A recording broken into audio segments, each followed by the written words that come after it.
ఈరోజు నేను mutton pickle ఏ విధంగా పెట్టుకోవాలో చూపిస్తాను. కిలో మటన్ ఇట్లా ఫ్రెష్ మటన్ ఈ విధంగా తీసుకురండి. తీసుకొచ్చిన తర్వాత ఫ్రెష్గా వాష్ చేసుకున్న తర్వాత ఇందులోకి 2 టేబుల్ స్పూన్ సాల్ట్,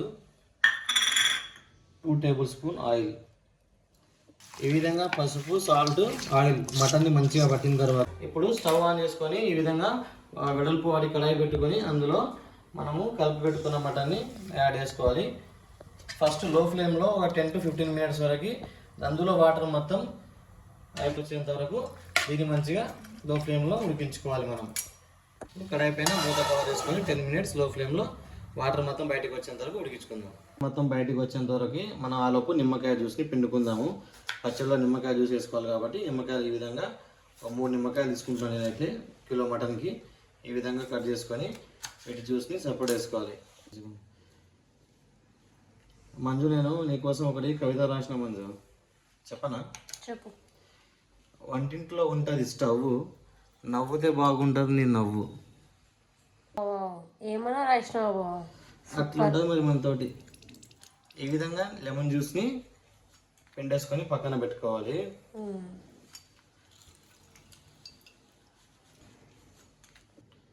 ఊకే బంద్ ఆన్ కరుకు మొత్తం. చూడండి మటన్లో వాటర్ ఏ విధంగా మొత్తం బయటకు వచ్చేస్తుందో. బయట అయితే మార్కెట్లో 2000 రూపీస్కి కిలో మటన్ పచ్చడి ఇస్తున్నారు. 1000 రూపాయలు పెడితే ఇంట్లోనే మంచి హెల్తీగా ఎంచక్కగా చేసుకోవచ్చు. మనం బ్యాచిలర్స్కి చాలా బాగా ఉపయోగపడే మటన్ పచ్చడి ఇది. ఒక్కసారి పెట్టుకున్నారంటే మంచిగా 2 ఉంటే వారం 10 రోజులు తినవచ్చు మంచిగా మటన్ పచ్చడి. మటన్లో వాటర్ మొత్తం బయటకు వచ్చి మటన్ చక్కగా ఉడికిపోతుంది. దాని తర్వాత మనం ఫ్రై చేసుకోవాలి. ఓకేనా?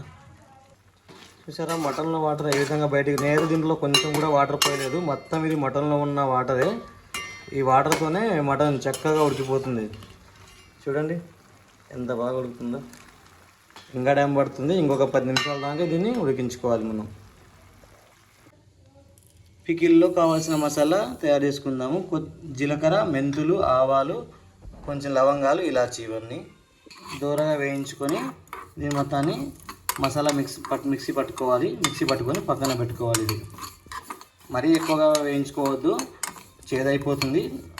సో కొంచెం దూరగా ఉన్నప్పుడే స్టవ్ బంద్ చేసుకొని మిక్సీ పట్టి పక్కన పెట్టుకోండి ఈ పౌడర్ని.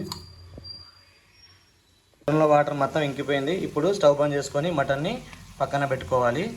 కడాయి పెట్టుకొని అందులో ఒక 250 ml ఆయిల్ని తీసుకోండి.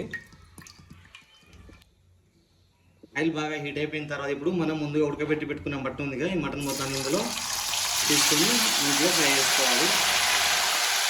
సరసగా మండుతున్న ఆయిల్లో వేసుకుంటూనే మటన్ అనేది చక్కగా గోల్డెన్ ఫ్రైలో వస్తుంది. ఇప్పుడు దీన్ని ఒక 10 నిమిషాల పాటు మంచిగా గోల్డెన్ ఫ్లేవర్ వచ్చేంత వరకు మంచి ఫ్రై అయినాక మంచిగా ఫ్రై చేసుకోవాలి దీన్ని. ఓకేనా? ముందుగా ఉడకబెట్టుకున్నాం కాబట్టి తొందరగానే డీప్ ఫ్రై అయిపోతుంది. చూస్తూ డీప్ ఫ్రై చేసుకోవాలి. చూసారా మటన్ మంచిగా ఫ్రై అయిపోయింది. ఈ మాత్రం ఫ్రై అయితే చాలు. మరీ ఎక్కువగా ఫ్రై చేసుకున్నా ముక్క అనేది గట్టిపడిపోతుంది. సో ఈ మటన్ ఇప్పుడు ఫ్రై అయింది కదా. సో దీన్ని మంచిగా మరొక ప్లేట్లోకి ఈ విధంగా తీసుకోవాలి. తీసి పెట్టుకున్న ఆయిల్లోనే ఒక 20 ఎల్లిపాయ రెమ్మల్ని వేసుకోవాలి. అలాగే అందులోకి 1 కప్పు అల్లం వెల్లిపాయలని యాడ్ చేసుకోవాలి. ఎల్లిపాయలు అల్లాన్ని ఆయిల్లో మంచిగా ఫ్రై చేసుకోవాలి.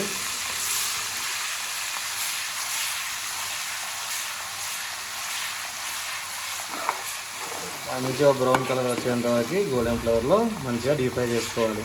అప్పుడే మంచి టేస్ట్ వస్తుంది. చక్కగా ఫ్రై అయిపోయింది. ఇప్పుడు ఇందులో ఫ్రై చేసి పెట్టుకున్న మటన్ మొత్తాన్ని యాడ్ చేసుకోవాలి. ఈ అల్లం వెల్లుల్లి పేస్ట్లో మటన్ మొత్తాన్ని మంచిగా కలుపుకోవాలి. ఎంత చక్కగా కలిపితే అంత మంచి రుచి వస్తుందండి. ఓకే, ఈ విధంగా నేను చక్కగా మంచిగా మటను అల్లం వెల్లిపాయ పేస్ట్ మంచిగా కలుపుకోవాలి. నిమిషాల పాటు మంచిగా ఫ్రై చేసుకోవాలి దీన్ని కూడా. ఇప్పుడు ఇందులో 1/4 కిలో కారం తీసుకుంటే సరిపోతుంది. కిలో మటన్కి 1/4 కిలో కారం చక్కగా సరిపోతుంది. కారం వేసుకున్న తర్వాత ఈ విధంగా మంచిగా కలుపుకోవాలి. చూసారా రెడ్ చిల్లీ పౌడర్ ఎంత మంచిగా చక్కగా ఉందో ఎర్రగా. ఇప్పుడు ఇందులో ముందుగా ప్రిపేర్ చేసి పెట్టుకున్న మసాలా యాడ్ చేసుకోవాలి. అలాగే 4 నుంచి 5 టేబుల్ స్పూన్ ధనియాల పొడి కూడా యాడ్ చేసుకోవాలి. వీటన్నిటిని చక్కగా కలుపుకోవాలి. ఇప్పుడు స్టవ్ ఆర్పేసుకొని వేడివేడిగా ఉన్నప్పుడే మంచిగా మొత్తం మసాలాలన్నిటినీ మంచిగా ఈ విధంగా చక్కగా కలుపుకోవాలి. స్మెల్ అదిరిపోయిందంటే గుమగుమలాడుతుంది. మీకు ఇలాంటి మటన్ పచ్చడి ఎవరికైనా కావాలంటే కామెంట్ బాక్స్లో కామెంట్ చేయండి. డిస్క్రిప్షన్లో నా నెంబర్ కూడా పెడతాను. మంచి రీజనబుల్ ధరకి మటన్ పచ్చడి చేసిస్తాను నేను. చూసారా ఎంత చక్కగా ఉందో. మంచి హోమ్మేడ్ మటన్ పచ్చడి రెడీ అయిపోయింది. ఇప్పుడు ఈ మటన్ మొత్తం చల్లగా అయిపోయిన తర్వాత లెమన్ జ్యూస్ యాడ్ చేసుకోవాలి. లెమన్ జ్యూస్ యాడ్ చేసుకునేటప్పుడు మళ్ళీ చూపిస్తాను, ఓకేనా? ఈ విధంగా చక్కగా మటన్ పచ్చడి ఇంట్లోనే ప్రిపేర్ చేసుకోవచ్చు. చూడండి ఎంత బాగా వచ్చిందో మటన్ పచ్చడి. ముద్దకి ఆస్వాదించుకోవాలి తినుకుంటూ. ఓకే, చల్లగా అయిపోయిన తర్వాత ముందుగా పిండి పెట్టుకున్న లెమన్ జ్యూస్ని యాడ్ చేసుకోవాలి. యాడ్ చేసుకొని మళ్ళీ ఒకసారి కలిపి ఏదైనా గాజు సీసాలో కానీ ప్లాస్టిక్ బాటిల్లో కానీ ఏదైనా ఒక జార్లో పెట్టుకొని ఇది ఒక 15 డేస్ వరకు నిల్వ పెట్టుకొని తినొచ్చండి. ఏం ఖరాబ్ అవ్వదు. చాలా చక్కగా వచ్చింది మటన్ పచ్చడి అయితే. చూసారా ఎంత బాగా వచ్చిందో. దీన్ని